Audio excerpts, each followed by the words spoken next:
अस्सलाम वालेकुम। कुदरत का निज़ाम हरकत में आ गया।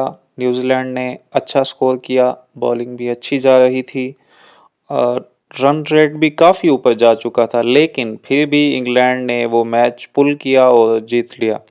और पाकिस्तान के पास एक फेयर चांस मौजूद है। अगर पाकिस्तान कल श्रीलंका को चेज़ करता है तो तकरीबन 13 से 14 ओवर में हदफ हासिल करना होगा। और अगर पहले बैटिंग करे तो तकरीबन 50 से 55 रन से जीतना होगा, जो कि फेयरली पॉसिबल है। श्रीलंका इस वक्त एक वीक टीम नज़र आती है। इनके 4 से 5 सीनियर प्लेयर इंजर्ड है। टीम डाउन एंड आउट है, कोई ख़ास मोटिवेशन भी नहीं है। तो पाकिस्तान के लिए ये नामुमकिन तो नहीं है, बस कल एक्स्ट्रा ऑर्डिनरी परफॉर्मेंस हमें चाहिए, जो इंशाल्लाह अल्लाह पाक हेल्प करेंगे हमारी। खिलाड़ियों से उम्मीद तो नहीं रखनी चाहिए, लेकिन असल बात यह है कि पाकिस्तान को कम्बिनेशन बदलना होगा।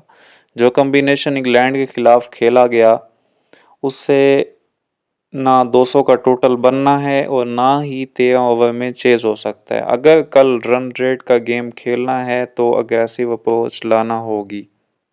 सबसे पहले बाबर आजम के हवाले से बात करते हैं। बाबर आजम को नंबर 4 से हटाने की ज़रूरत है, क्योंकि मिडल ओवर में वो गेम को स्लो कर देते हैं और कल स्लो खेलना मैच हमारा जो टूर्नामेंट का सफ़र है वो ख़त्म कर देगा।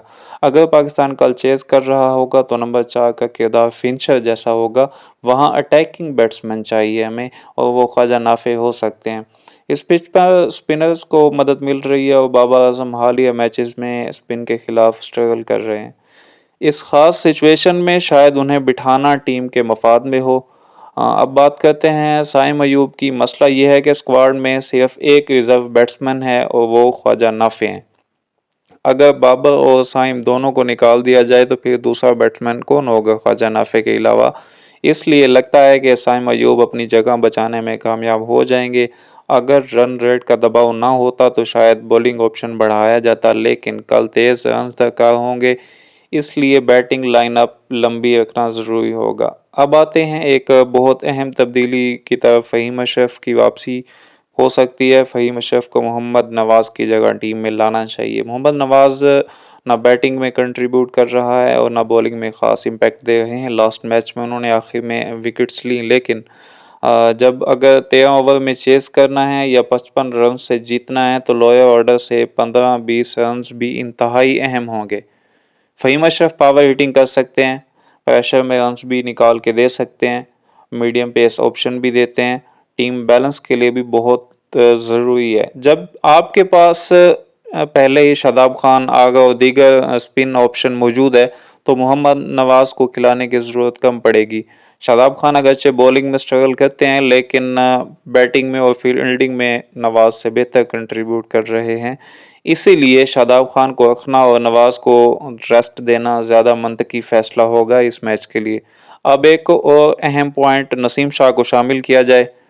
नसीम शाह श्रीलंकन कंडीशन में सूट करते हैं। माजी में वहाँ अच्छी परफॉर्मेंस दे चुके हैं। फिटनेस बेहतर हो चुकी है। पूरे टूर्नामेंट में उन्हें चांस ना देना ज़्यादती है। एक मैच भी उन्हें नहीं खिलाया गया अब तक। आई होप सो कि उन्हें कल चांस दिया जाए। अगर पाकिस्तान को 13 ओवर्स में चेज़ करना है तो लोअर ऑर्डर की बैटिंग भी इम्पोर्टेंट होगी। नसीम शाह जैसे बॉलर 10-15 कीमती रन्स दे सकते हैं। ऐसे मैच में ये रन्स भी फ़र्क डाल सकते हैं। कल का मैच नॉर्मल नहीं है।